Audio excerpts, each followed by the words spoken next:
Recording.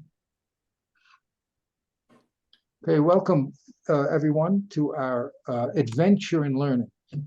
This week has been Shavuos. Shavuos is the time when we receive the Torah, and the most I think the most dramatic part of the whole Chumash is the revelation of the Kodesh Baruch Hu to the 6 million people in the desert.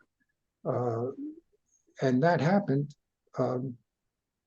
clearly. There's no other religion in the world that makes the statement that the creator of the universe appeared to a magnitude of people.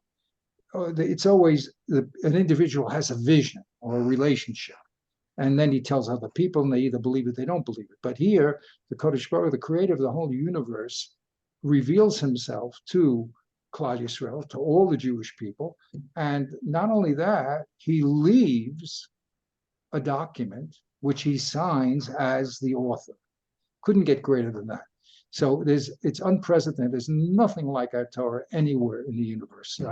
Not that I've looked at everywhere, but people who have made that statement, and wherever my little knowledge goes, to the popular people that are around that are claiming spirituality, no one ever makes that statement. It's always a personal relationship, but never global. So then you can never check it out.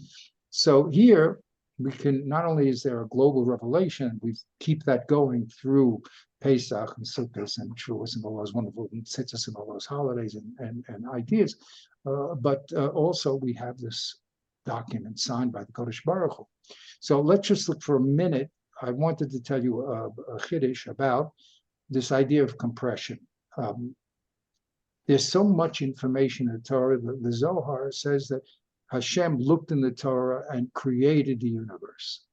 Now, you and I'll speak for myself. I haven't seen physics yet, or electronics, or how to build a rocket to the moon in the Torah. Now, I'm sure it's there, but it's not accessible to us. But how could 304,840 letters tell us all about the universe? It's how's it done? So one of the systems that we have is called compression, and compression of information. And this is very, very central to our learning experience. So the way they do it in the world is that they take a file and they have analogs, and they're able to compress a large amount of information to a small unit, and then they put back the analog and they decompress it. What does it have to do with us? Here in the Chumash, it says, V'yom Hashem al Moshe, Allah alai hahara v'hayasham, go up to the mountain, be there. V'yetnen lecha es luchos ha'even v'hatar. I'm going to give you the stone commandments and the Torah. V'hamitzvahs asher ketafti, that I wrote. Get that? Here's the author. That I wrote lehorosam, for you, Moshe Rabbeinu, to teach the people.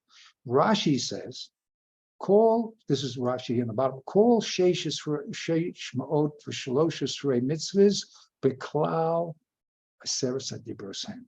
Rashi says clearly that all the 613 mitzvahs are compressed into the 10 commandments. Now, don't ask me to do the decompression.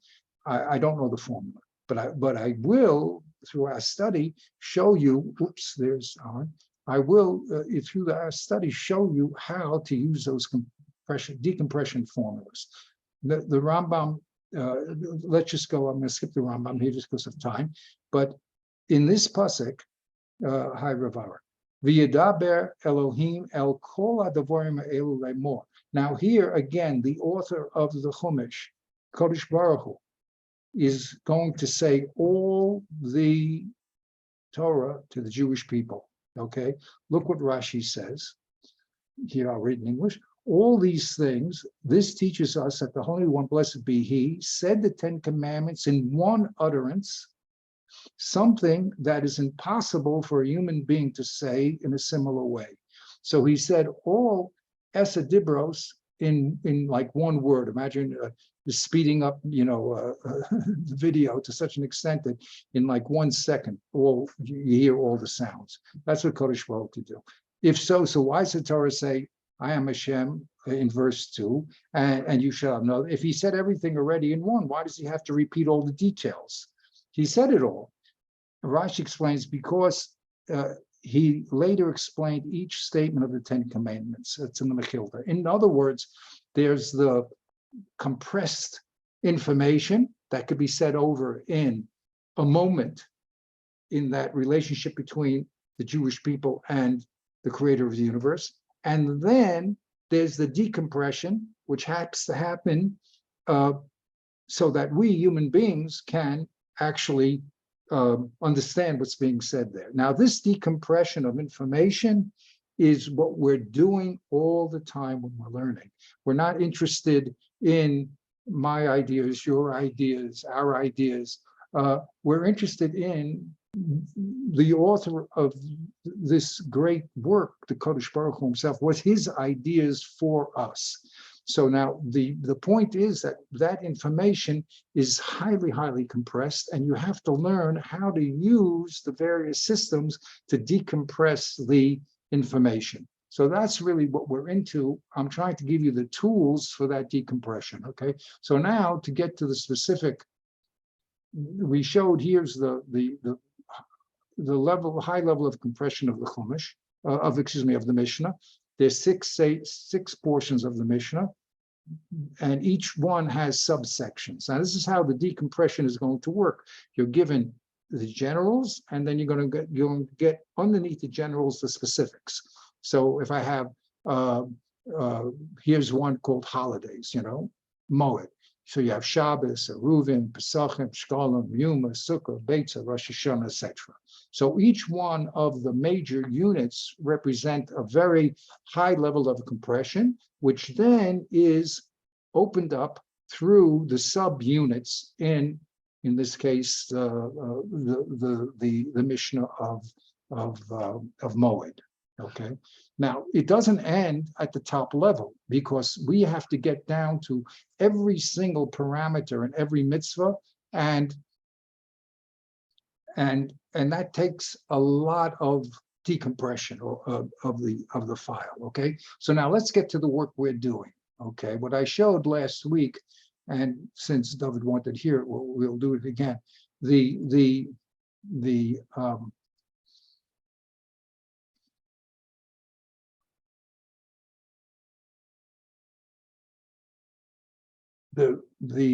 first Mishnah that we did in the chapter said there's 4 types of damages: the shore, the bore, the mav, and the hever. And it tells us that each one of these are different.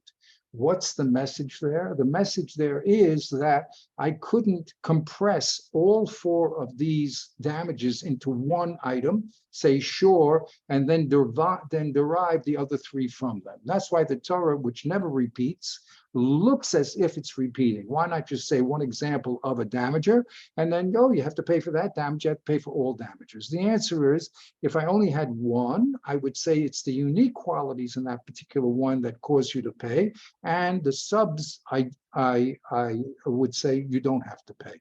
Okay, so that's why the Torah, which looks like it's repeating itself because it could have one example would have been good enough, has to write 4. Okay. So now oops,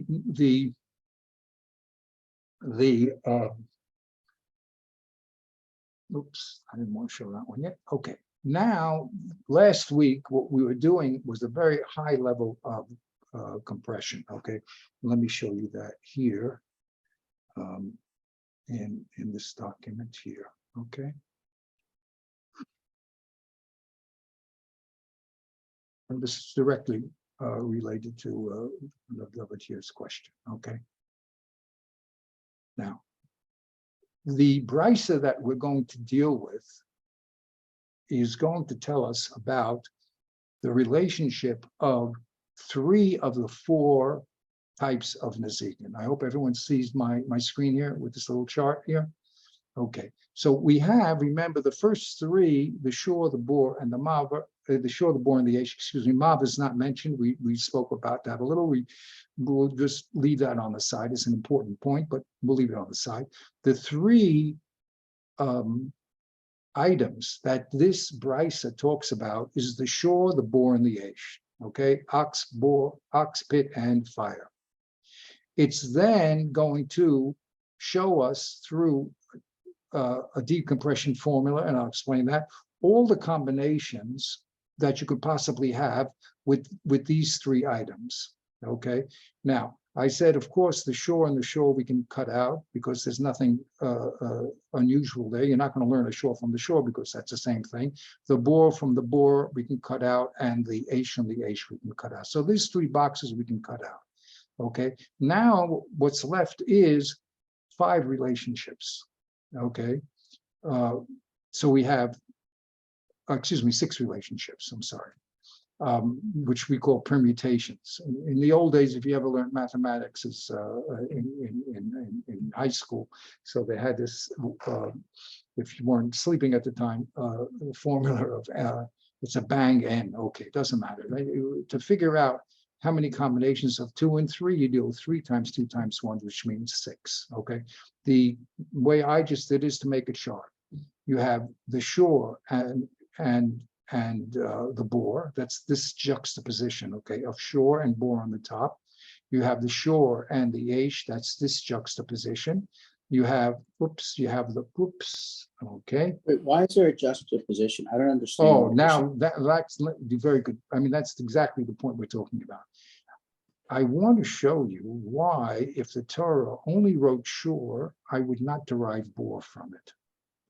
Say the Torah only wrote the shore, right? Why couldn't I say, good, if you're obligated, if your shore does damages, you're obligated if your pit does damages, right? You would make that, no. It's called a binyan av. Okay, but what this price is going to show us is that you cannot learn the bore from the shore. You cannot learn any, if I take all these combinations, no matter which one the Torah said, whether it only wrote ash, it only wrote bore, it only wrote shore, you would not be able to derive the other two, because you would say that the given one is a stricter case. That's like the Kohen Gadol, and therefore the law that you would pay would only exist at the top level and not down. Is that clear, what I'm trying to say? These are all the possible combinations you can give. Let the Torah just write shore and I'll learn bore. Let the Torah write shore and I'll learn ash. Let the Torah just write bore and I'll learn shore. Let the Torah write bore and I'll learn ash. Let the Torah write ash. What? Right. Well, we know we can't because they're the avo. They don't link. So the point is, why don't they link? That's the question. That's the deeper question. Why did Hashem have to write 4? This we're just only 3 or 4, but let's say 4. Why do you have to repeat 4 times that you have to pay for your damages? That's exactly the study here that we're trying to investigate. Write one case, and then I could use that as a classic case to learn all the other derivatives from it. Why do I need 4 of them for? Are you with me? You still don't get it. I mean, the only thing that I get relative to how you could possibly learn them all out is that a shore could be the responsibility of an owner, and a pit could be the responsibility of the owner, and a fire could be the responsibility of the person. And that's the only exactly. It's your excellent. It's your property. When your property does damage, in other words, I have I used this example once before, right? I asked someone to buy a printer for me, right? And I say, get me an HP, right? Did I mean only HP, or did I mean HP just a printer? And I call it HP. Okay, more common, right? Xerox, that's the one I normally use, right? Xerox used to be the name of a company. I don't know if it's still in business, but used to be a photocopy was called a Xerox. So I asked someone to buy me a Xerox. Do I mean only the brand Xerox, or does that become the name of the category? Are you with me? So now let Hashem write shore, and that would be the name of the category of when my property does damage, exactly what you said, I have to pay. What's the difference if my property is a shore, or it's an ash, or it's a bore? It's my property and I have to pay for it. So use one of the 3 examples and make that the classical case. That's a Xerox machine. Okay, now you understand? So this price is going to do is to show you you can't do that. Whichever one of these three cases you pick, you'll end up with the Kohen Gadol, and you will not be able to extrapolate down to Toledot. And that's exactly what this Okay, price so is trying to do. how do you explain what okay, I understand what you're saying now, but how do you explain it as it relates to the other two? Right, so take the first one, the shore. Let's take it. So now let's go to the actual example. Okay, that's exactly the example we want to get to, right? Now here I wrote it in. This is all done by Saphiria, not my translation. But okay, so here it is, right? So here I'm going to do it in English just because it's easier here. Okay, all right. The sages taught. That's Tana Rabbanan. That means it's a brisa. It's not the set of in the Mishnayos. It's Tanaic literature that the students of Rebbe gathered together. Rebbe wanted to make, again, the most compressed and concise outline of the Torah Shabbat Peh. It was usher to write it down, but he had to do it to save the Torah. So there's things that he left out and was supposed to be learned orally. He only wrote down the minimum. So his students, Rev Chia and Rev Oshin, gathered together all those external texts, and they call brises. So here's a brisa, right? This brisa is going to comment on our Mishnah. What does it say? The sages taught in a brisa. There is a stringency that applies to the category of ox as opposed to the category of pit. That's Chinese. What does it mean? That means that if the Torah only wrote ox, I would say that has a certain chumrah, stringency in it. And if it only wrote ox, I would not have learned pit. Let's see, the Bryce is now going to open that up and spell it out. Let's spell it out. It also says, conversely, there's a stringency in pit that as opposed to ox. Meaning, if the Torah would have wrote ox, I would have said, no, the pit is you don't pay for. And if it's only wrote pit, I would say the ox you don't pay for. Well, how does that work? So let's spell it out. So the Bryce elucidates. Okay, now the stringency that applies to ox as opposed to pit. Why would I say that the ox is like the Kohen Gadol and I can't derive the other three from it, or at least the pit from it? Let's go one at a time. Oh, is that the ox, if the ox kills a Jew, the owner is liable to pay ransom to the victim's heirs, which the pit doesn't do. Okay, I would say, hey, you know why the Torah wrote that you have to pay for the ox? Because it's very, very machmir. It's very, very stringent. So stringent that if a Jew dies from an ox, gets scored by an ox that you own, then you not only have to pay damages, you have to pay what's called kofar. You have to pay the value of the person to the family. It's a whole extra thing. Now, we didn't get all the things in kofar. We have to get into it, but we'll just put it on the side. Okay, so that's called kofar. You have to pay a special payment. It doesn't exist in Aish, and it doesn't exist in Bor. Also, for killing a Eved Kanani, okay, there's two types of people. Like we were doing on Shavuos. We had Ruth. She was from Moab, but she converted. But if the people don't convert it, they can be Tosha. They can live here, or they can sell themselves to work for a Jew. That's called an Eved. If someone kills someone's Eved, so he has to pay 30 sellers a certain amount of silver to the slave's master. And that's not true if the Eved falls in a pit and dies, for instance, or he gets burnt in a fire. That there's a special chumrah that only exists for a shore. Okay. Furthermore, in such a case, when the court hears evidence and the verdict of the ox is complete, and the court rules that the ox must be killed, right? Then you have 3 times when it comes to an ox where you pay half damages. If the ox is convicted 3 times, and not the ox, but the person who didn't watch his ox 3 times, and the ox gored, right? So now, the minute they pass, he gored a human being here. Okay, when it comes to animals, you only have to pay money, but when a human being, that ox has to be destroyed. Okay, it has to be stoned. Okay, so once the judgment is passed, the ox is prohibited to derive any pleasure from. Like, the judgment is passed, this ox has to be stoned. Now you'll say, oh, I got a good idea. I'm going to slaughter it now and I'll have some steaks. No good. You cannot get any pleasure from it. Oh, I'll sell it to my friend Shmuel over there. Nope, you can't get. The minute the judgment is passed on the ox, he has to be stoned. You cannot get any benefit from it. That's a law that only exists in Shore. It doesn't exist anywhere else. So if I had Shore, I wouldn't be able to learn. I thought, oh no, Shore is so strict that you get stoned. You can't get any benefit from it. And also, is in here, and from then on, it's considered the typical manner of the ox to proceed and cause damage. Okay, now the ox, once it's labeled as a goring ox, then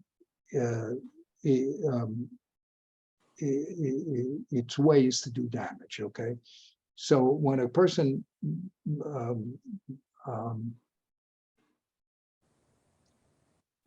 when it comes to a boar, that din doesn't apply. There's no din that immediately after the thing, then you have to pay. Okay, that's interesting. Why is that a chumrah? Anyway, Emashen came a bit. Okay, now there's also a chumrah in boar that Shore doesn't have. So if I only wrote boar, I wouldn't know Shore. Shehabor techilas asiyas l'nezek. The boar from its very creation is a damaging item, whereas Shore, it takes 3 times to know that he's been damaged. Okay, also it's muad techilaso. The boar never has this half damages, right? It always pays full damages right away. Okay, and the third thing is, Mashen came b'shore. So now what the Brisa did was tell us, if I only had Shore, I would say that's like the Kohen Gadol, and I wouldn't learn boar from it, because I'd say, oh, no. Shore has very strict laws when it comes to paying for damages. And conversely, if I only had boar, I'd say, oh, no, that's very strict, it doesn't apply to Shore. Shore is, first 3 times, he's not really a damager, really, from the outset. It takes a little time before we send them to a psychiatrist and say he's a killer. Okay, so you understand the system here. The system is, it's not going to go through all these 6 relationships and show us that each one of the 6, any one of the 3 relationships, any one of these 3 items that you would pick to be the classic case, the Xerox machine, you would come to the wrong conclusion and say, no, you only have to pay for that very, very strict one and not the other ones, because the other ones don't have the strictness. So that's why the Torah had to write all of them. Yes. Can I see if I'm on the right track? Yes. So what you're basically showing us is like a reasoning principle at the beginning. And the principle is however many unique things are written. So in this case, it's 3. You do 3 times 2 times 1. Now there's 6 different ways to organize them in pairs, and you compare each pair to see that there's a difference between that pair in each direction, A, B, B, A, etc. And if you can show a difference between each one, then you know that they must each be uniquely written, that none can be learned out from each other. That's correct. So then let's say if we had 5 different categories, then it would be 5 times 4 times 3 times 2. It would actually be like 120 different ways that you'd have to compare them, something like that. That's right. That's how that's such an important, people miss this out. I mean, people even learn that there's a lot to learn. I'm not saying no, but they don't look at the process. Yes, this is the process, exactly what I told you in the beginning, of compressing information. And you, the student, now have to decompress, go through all the combinations and see why each one, if written by itself, would not have produced the other one. So the Torah is showing 2 of them here. There's going to be 4 more. It's going to be 6. Oh, okay. You're right. Here it is. Okay.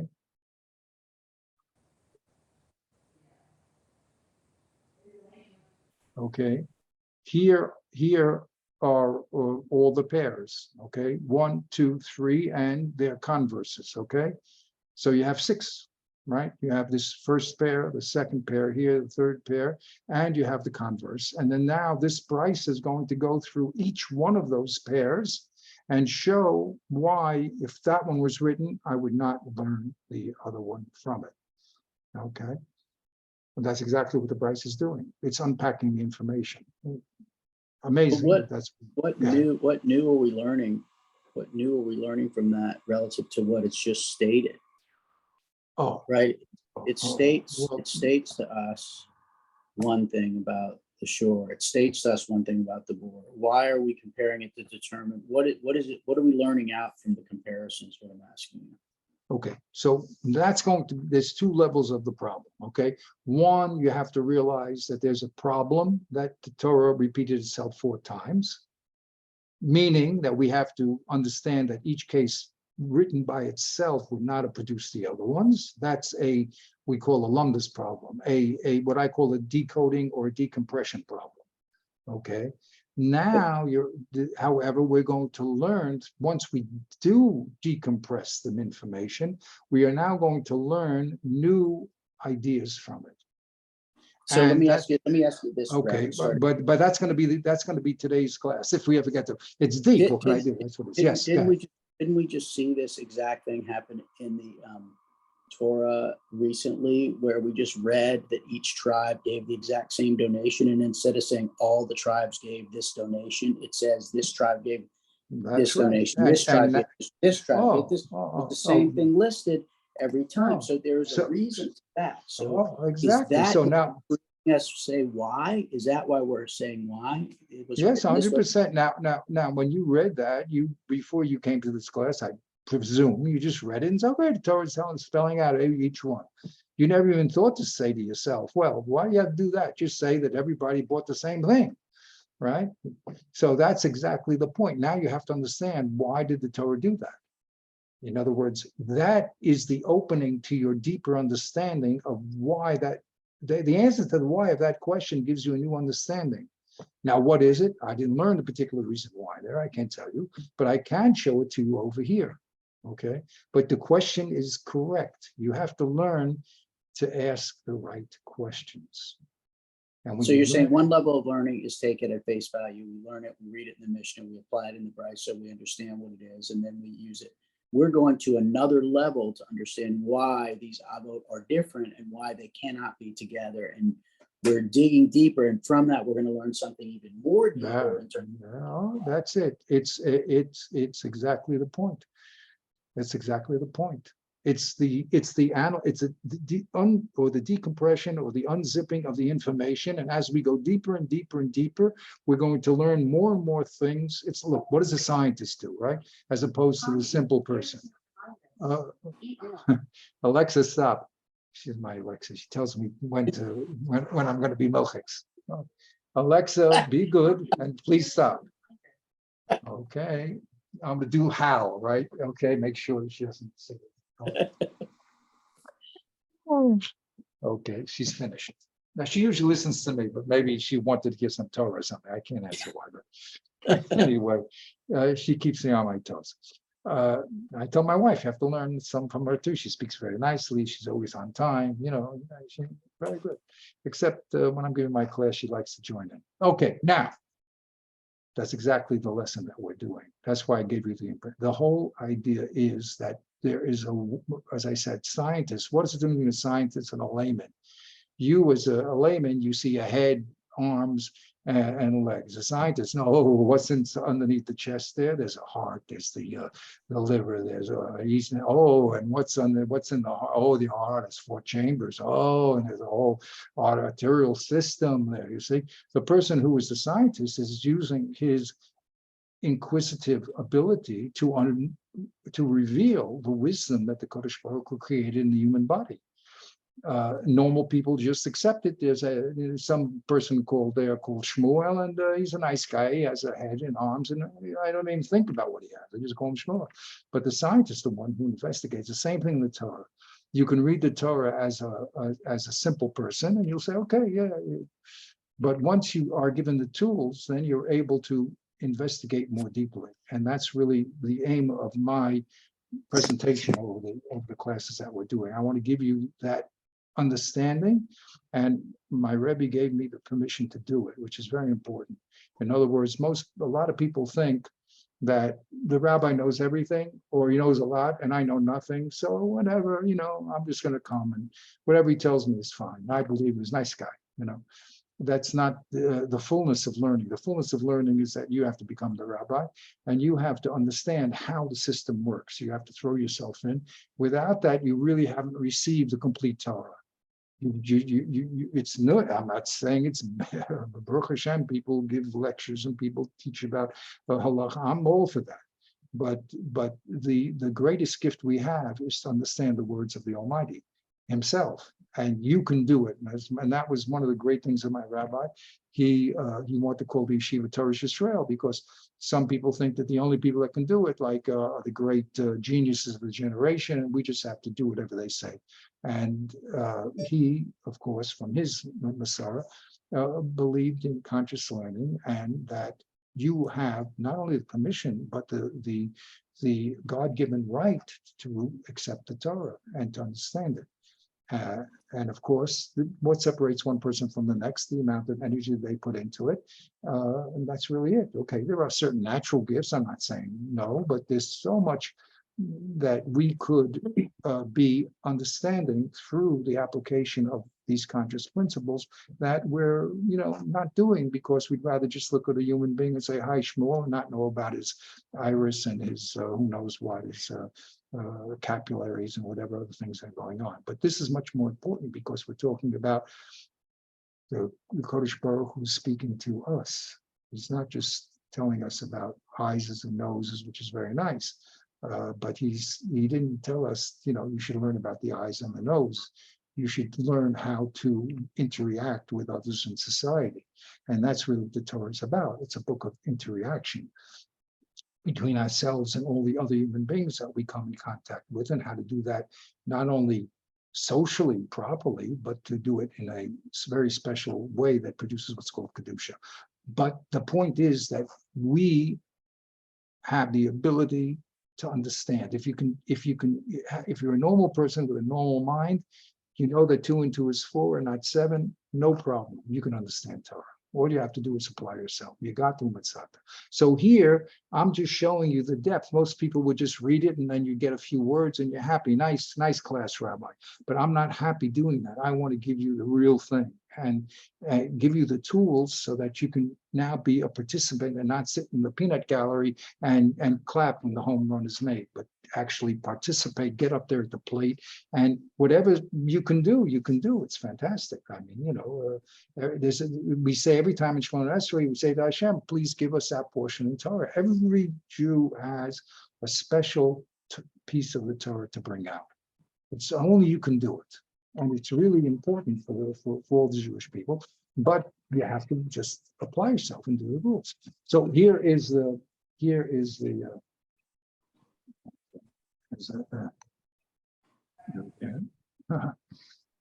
all my media. Okay, great.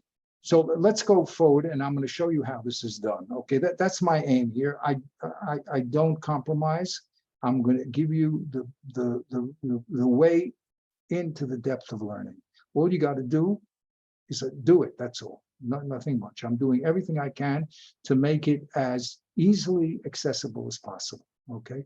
So now here is the page that we're doing in the Gemara itself, right? So you have what 20 lines of text here. These 20 lines of text is what we're going to be involved in. But again, when you see this page, you see a column and you see a lot of nice Hebrew words or Aramaic words, very nice, but you don't, unless you've studied and unless someone's given you the tools, so you could just read a translation and go on to the next thing, and whatever you got, you got. But what I want you to do is to understand how to open the text. So what I'm doing here with these words is I made from this. So my first attempt to explain it was this, okay? Okay, here's the words, not written in a column, but written from top to bottom. I didn't change any of the words. But what I did do is I indented when there was a question and an answer and a question on the question, I indented it again. That's all I did. I have a very simple system.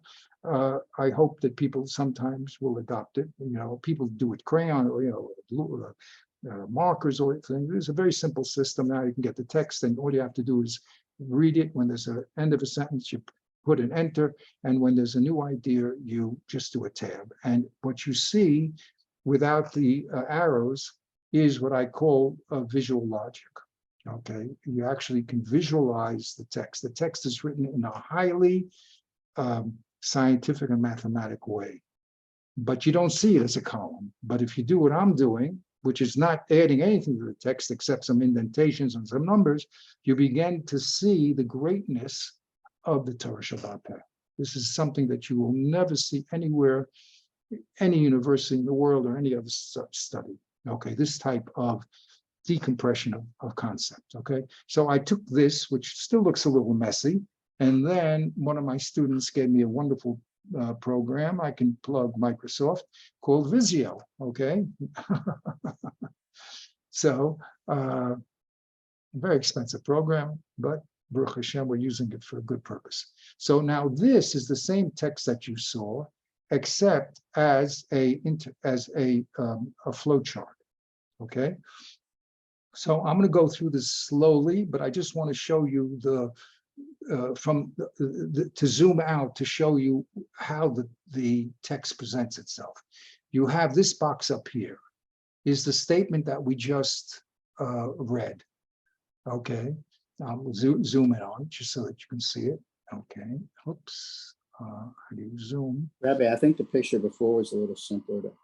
It's the same picture. Okay, anyway, this is the original text. Then we're going to ask a difficulty on this text. We're going to give a solution. Then we're going to be stuck with this other part of the text, which is going to be contradictory. So we're going to have to back up and go to a new solution down here. We're going to get stuck again. We're going to get unhooked, unstuck. And then we're going to give a second solution to this side of the equation. We're going to get stuck, and this text is going to knock this side completely out, and we're going to left with this side, which will be the conclusion. Okay, I don't expect you to understand very much of that, but just to understand that the words are written in programming language, if anyone ever did programming, which means there's a flow chart of information, and you follow the steps. When you get to a dead end, you have to backtrack and go down another path. And if you get to a problem, you have to solve all the problems until you get to the conclusion. Now, that's a very broad zoom out. So now let's go slowly into the text itself, okay? But this is the overview. You can always, I'll put it up on WhatsApp. You can always relate back to it, okay? Okay, so let's start with the text itself, okay? This was Tana Rabbanan. This is the text. Here's the English on the side. Again, what I do, and it's so important because people don't understand this. Not big people, of course, understand. Many people don't understand that the Gemara is a program text. It's written like a mathematical proof. You know, I don't know if you ever did geometry. You know, you had to write all these premises to get to a conclusion. It's highly, highly organized. Okay, so let's see how it works. Okay, Tana Rabbanan said, "Chomer b'shor mi babor." That's what we started out. The shore is more strict than the bore, and the converse is also true. The bore is more strict than the shore, meaning if I had one, I could not derive the other one, because since it's stricter, you can never learn, you can never derive a less strict case from a strict case. That's why I keep saying to you or explain to you that if a law is given to the Kohen Gadol, it never moves down to a regular Kohen or to a Levi or Yisrael, okay? Because the reason why the Torah put that law there is to say it's only in the strict case. If it meant to be in a lenient case, and the Torah would have written it in a lenient case, and I would then go up the scale. You can always go from the lenient to the more strict, that's a kal v'chomer, but you can't go the other way down. I hope that's clear. Okay, these things, a lot of these things I had to think about. People understood them, but they don't spell them out, you see. And because of that, a lot of the learning is either confused or is very surface, okay? But this is one of the basic principles called the kal v'chomer, or a chomer v'kal, okay? Anyway, let's get to the practical side of it. So it says, what are the strictness of the shore, such that if the shore was written, I wouldn't know the bore, the pit. The shore pays kofar, very nice, we said that, excuse me, that if he kills a human being, and also pays 30 shkalim, piece of silver, for the avid. When the shore is sentenced to stoning, you can't get any benefit from it, can't slaughter it or sell it.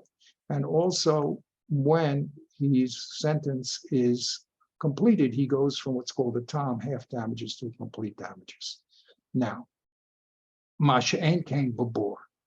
These three laws with these two subjects do not apply to bore, okay?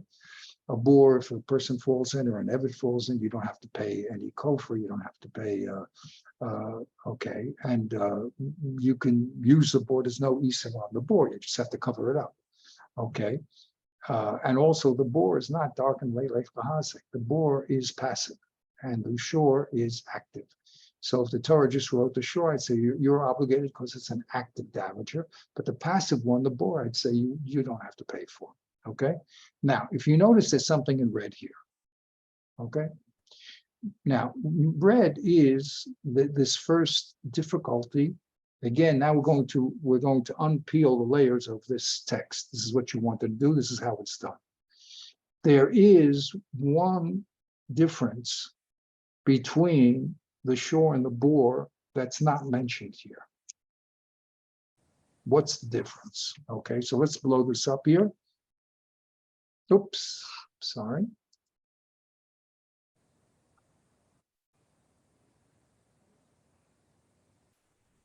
Okay, how do I blow this up?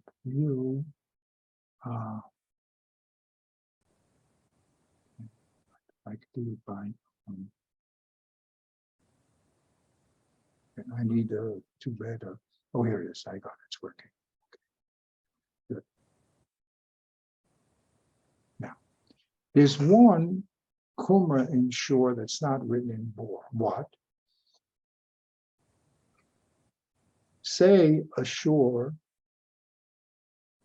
damages some kalim, not even big. He walks over some ming vase that you had in your porch. You were ready to transport it, and it was out there for the person to pick it up and take it away. And my shore comes into your yard, and he walks over the ming vase. Okay, so I have to pay you for the ming vase. That's if a shore does it. However, if a animal, say you have a donkey, just to make it like the old days, you have a donkey carrying that ming vase, right? And he falls into the pit that was made by, not Milas, Shmuel. Shmuel made a pit, and the donkey falls in carrying the ming vase on the back of the donkey.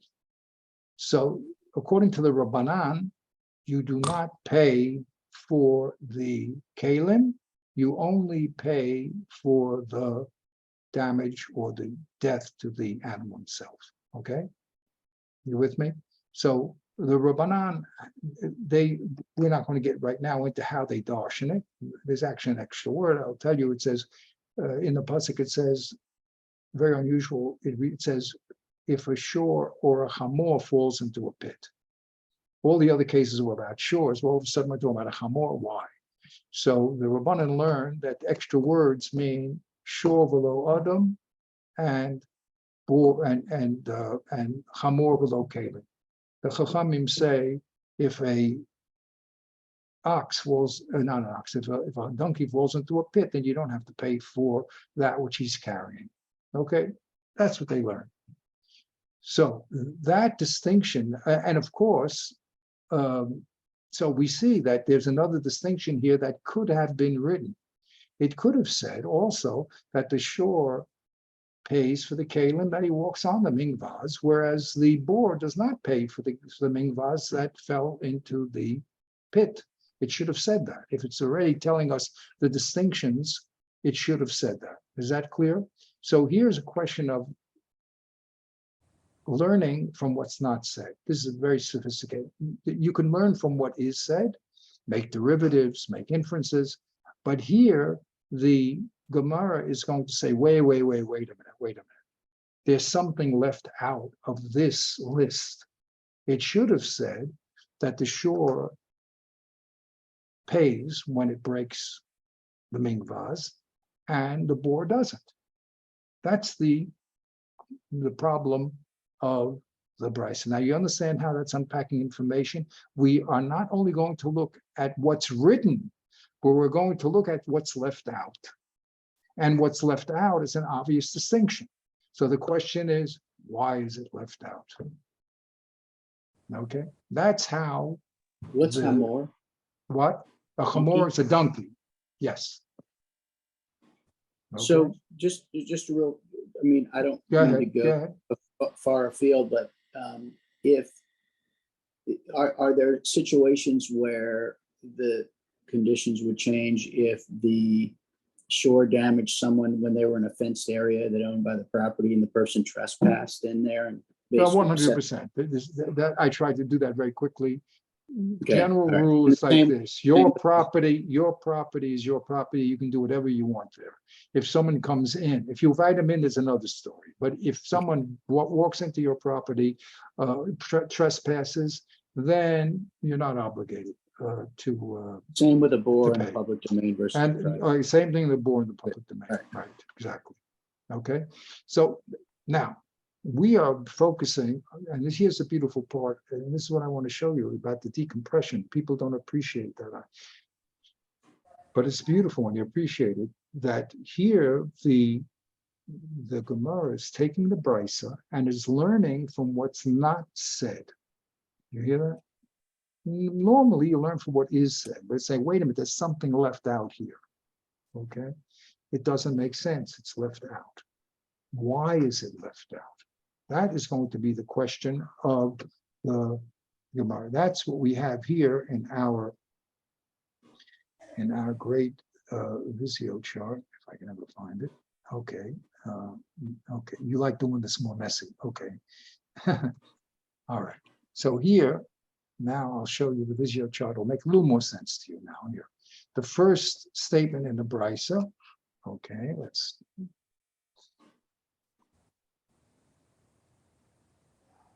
Here's the first statement of Brisa. It says all the ways that the shore is more chomer than the boar. It should have said, and it doesn't say, the shore pays when it destroys vessels, kalim, and the boar doesn't. That is exactly the first difficulty that the Gemara raises. Okay, and I'm going to translate it for you. The Gemara says, "Velisne, why doesn't this text teach that the chamor is more chomer, more strict than the boar? That the shore is chayav at that kalim, masha ain't kain, the boar is pater kalim. How come it left that out? Now you understand step number one. Okay, there's step number one. That's the question. Why did this Brisa? In other words, these texts are so purely written that there's nothing here that's left to chance. It's like a mathematical formula or a physical formula, E equals MC squared. Everything here is perfectly written. If there's something left out, there has to be a reason for it that's left out. Why? Okay, so now let's get to the first reason why that's left out. Okay, is that clear? Am I clear up to this point? Good. Okay, so now we're going to get to the first reason. All right, So let's go back to our.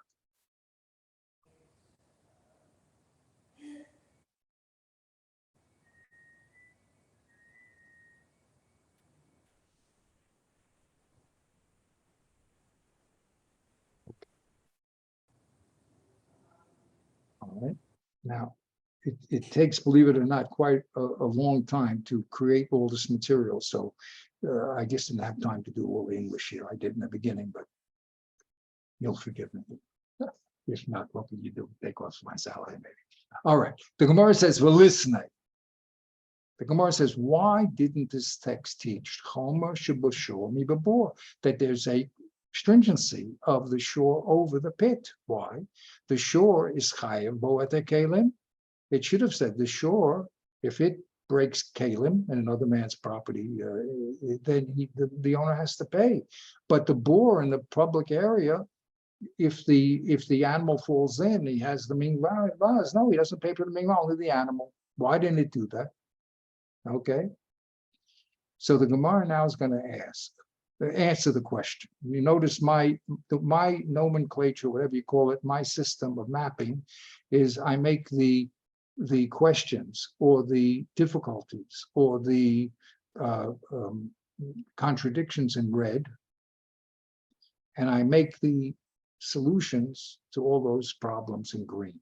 Okay, so basically I just have a stop-go system. That's why you see in the chart. It's basically just stop and go. That's you can use the Ramchal. We're going to get to the 7, get the Holy 7, get to heaven, but we'll keep it very as small as possible, reds and greens. So we have a red here. The Brisa did not say an obvious distinction that the shore pays for the vessels and the bore doesn't. Comes along the Gemara and says, how many? Who is our Brisa? It's Rebbe Yehuda. Our Brisa is showing us the principle of Rebbe Yehuda. Okay, why? He is Machayev on this gate Caleb on bor. He learns the Pesukim differently. Okay, and he says, no such thing, my dear friends. If the donkey falls on the bore with the ming vaz, you got to pay for the ming vaz. And he, of course, demonstrates it. And we would have to now zip over to that other part of the Gemara and learn how he did all that. Okay, but we're not there. We can only do what we do one at a time, and then we'll have to do the links. Okay, but first let's get to the hub, and later on we maybe get to the links. No, Rebbe Yehuda says, you know something? I disagree with the Chachamim, and I hold you have to pay for the ming vaz. And that's why, says the Gemara, the Brisa did not include this difference, because there is no difference. Just like you have to pay for the shore when it damages the ming vaz, you have to pay for the bore when it damages the ming vaz. So that is not a difference between the two. And that's why the Brisa left it out. So the Brisa is quoting the position of Rebbe Yehuda. Okay? And this is probably Rebbe Yehuda Nasi, who's a Tana, okay? The Chachamim disagree with him. So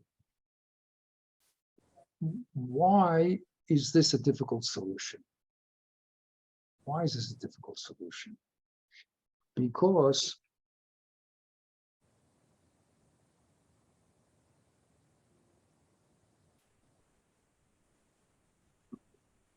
let me get to my other.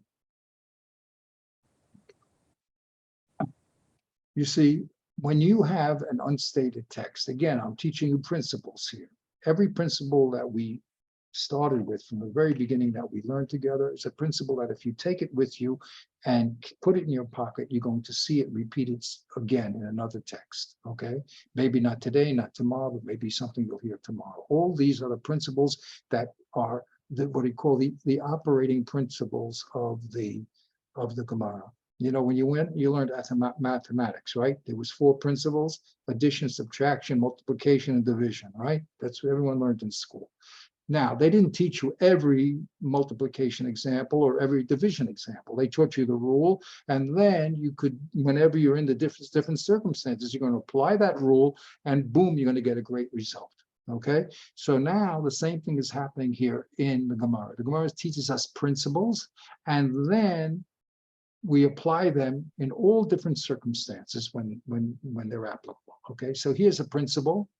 The brisa left out an obvious distinction between the shore and the bore when it comes to paying for vessels. The answer is the brisa must be not the chachamim, not the general rabbinic majority, but a unique case of Rabbi Yehuda. Okay, that's why it's left out. The only problem with saying that is since usually we would expect a brisa, if it was holding the view of a single person, to mention that person. Okay, normally the rabbis, when you have a text that's not classified, it normally always means the rabbis. And if it's a single opinion, you would expect that the text would tell us it's a single opinion. Here, we were forced through this difficulty to say that this is the opinion of an individual, Rabbi Yehuda. Okay, good. Now, we're going to stop here. I'm going to ask for a few more questions. The Gemara now, you see, says how many. This is the solution. Now you'll see my charting. Here's the kasha against this. The red comes along this green and it's going to eliminate this kasha. It's a stop and a go. This stopped us. And the go is to say that this brisa is Rabbi Yehuda, who obligates to pay Kalim. Okay. Then we're going to run into a roadblock over here. Okay, and we're going to have to change directions, but that's the way the system works. It's a question of presenting the material, showing difficulties, raising solutions. If the solutions don't work, you raise the objection, then you either remove that objection or you have to give a different solution. That's the way the system works. In this particular case, we're going to see that based on this objection, we're going to say, no, it really is a rabbanan, and we're going to have to come up with a new solution. Okay, that's the system. So enjoy. Okay, I'm going to, at this point, it's going to stop. We almost finished our hour, but I'll throw it open to questions here. I'll stop the recording here.